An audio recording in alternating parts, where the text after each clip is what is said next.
প্রভু গো, যে চোখ দিয়া নবীকে দেখতাম ওই নবী যেহেতু নাই, চোখের হাত খান নাই, চোখের পাওয়া নিয়ে নাও।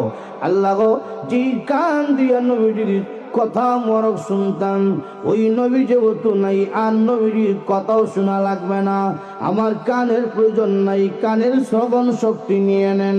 জোরে কোন সুবহানাল্লাহ।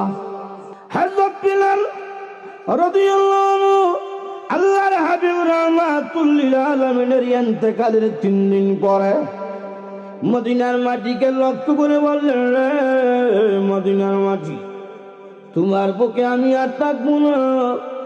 আগে যখন আমি থাকতাম নবীজির পিছনে আমি হাঁটতাম, এখন আমি যখন আছি নবী নাই, নবীকে না দেখলে আমি সহ্য করতে পারি না। কারণ এই মদিনার প্রত্যেকটা মাটির সাথে আমার নবীর স্মৃতি জড়িত। কথা কোন ঠিক কিনা? না, আমি আর মদিনার মধ্যে থাকবো না। হযরত বিলাল রাদিয়াল্লাহু আনহু চলে গেলেন সিরিয়া দামেস্কের মধ্যে। 3 মাস পরে স্বপ্ন দেখলেন।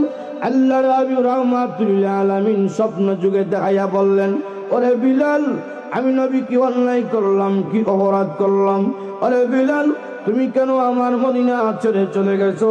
আমি নবী কেন তোমার ফজরের আযান শুনতে পাই না?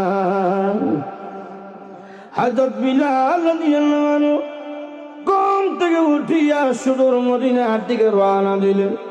মদিনা যাওয়ার পরে সাহাবায়ে কেরাম জমা হইয়া কান্না শুরু করলেন। ও নবী যুগের মুয়াজ্জিন বিলাল আযান দেন। আল্লাহর হাবিব রাহমাতুল লিল আলামিনকে হারানোর পরে আপনার মধু মাখা কণ্ঠে আযান আমরা শুনতে পাই নাই। ও বিলাল, নবী নাই গো, নবী সমানের আযানটা যদি আমরা শুনতে পাই গো। নবী না তা নাই, নবী সমানার আযান শুনলে কলিজা অল্প হইল ঠান্ডা হতে পারে। কথা কোন সুবহানাল্লাহ। হযরত বিলাল রাদিয়াল্লাহু আনহু বললেন, না রে সাহাবায়ে কেরাম, আমার দ্বারা আযান দেওয়া সম্ভব নয়। এসেছিলাম ঠিকই আযান দেব, কিন্তু নবীজির মসজিদের সামনে দাঁড়াইয়া আমি আর বুকটা বাঁধতে পারি নাই। কেন পারি নাই? এই জায়গার মধ্যে দাঁড়াইয়া আমি আযান দিয়েছি। যখন আযান দিতাম মসজিদের দিকে তাকাইলে দেখতাম রাহমাতুল লিল আলামিন হাঁটাচলা করে। আজকে যখন আমি আযান দিব নবীকে দেখবো না, তখন দেখবো না, এই দেখবো না আমি সহ্য করতে পারবো না। না, আযান দেওয়া আমার দ্বারা সম্ভব নয়।